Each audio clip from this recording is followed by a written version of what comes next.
Unconvincingly, De Vaux claimed this to have been the work of the Roman garrison, supposed on the basis of the coins to have occupied the site, but Professor Driver pointed out that the sheer crudeness of the reconstruction does not suggest Roman work.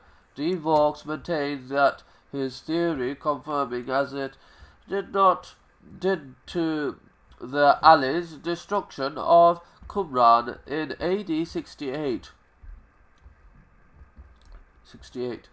was in accord with Les Donny's history, the accepted Gibbons of history, having forgotten, as Professor Driver observed drily, that the historical records say nothing of the destruction of Qumran in AD 68 by the Romans. In short, Driver concluded the Donnies de History are historical fiction. There is another crucial piece of archaeological evidence which runs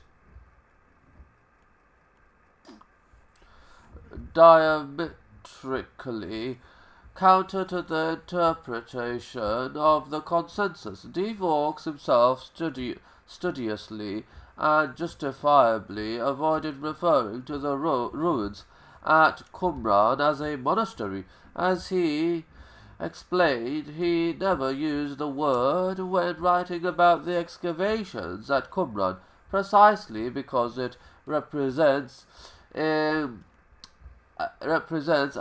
inference which archaeology taken alone could not warrant.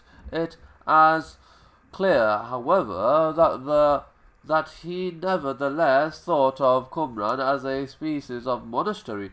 This is reflected by his uninhibited use of such monastic terms as scriptorium and refectory to describe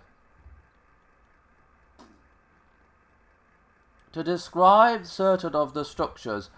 And if De Vaux himself had some reservations about dubbing Qumran a monastery, other adherents of the consensus did not. In his book on the Dead Sea Scrolls, for example, Cardinal Daniel babbled happily about the monks of Qumran, even going so far as to state that the monasticism of Qumran can be considered as the source of Christian monasticism. What De Vaux, his colleagues and adherents of the consensus chose consistently to overlook was the distinctly and unmistakably military character of some of the ruins. When one visits Qumran today, one will inevitably be struck initially by the remains of a substantial defensive tower, with walls of some feet in thickness and an entrance only on the second story, less obvious, but just across a small passageway from the tower. There is another structure whose function may not be immediately apparent. In fact, it is what remains of a well-built fort, complete with its own water supply for tempering the tools and weapons crafted within it. Not surprisingly, the forge is something of an embarrassment to the scholars of the international team, clinging to their image of placid pacifist Aeschines. Thus De Vaux scuttled away from the issue as fast as tongue and pen could carry him. There was a workshop comprising a furnace, above which was a plastered area with a drainage conduit. The installation implies that the kind of work carried on there required a large fire as well as an adult supply of water. I do not venture to define its purpose any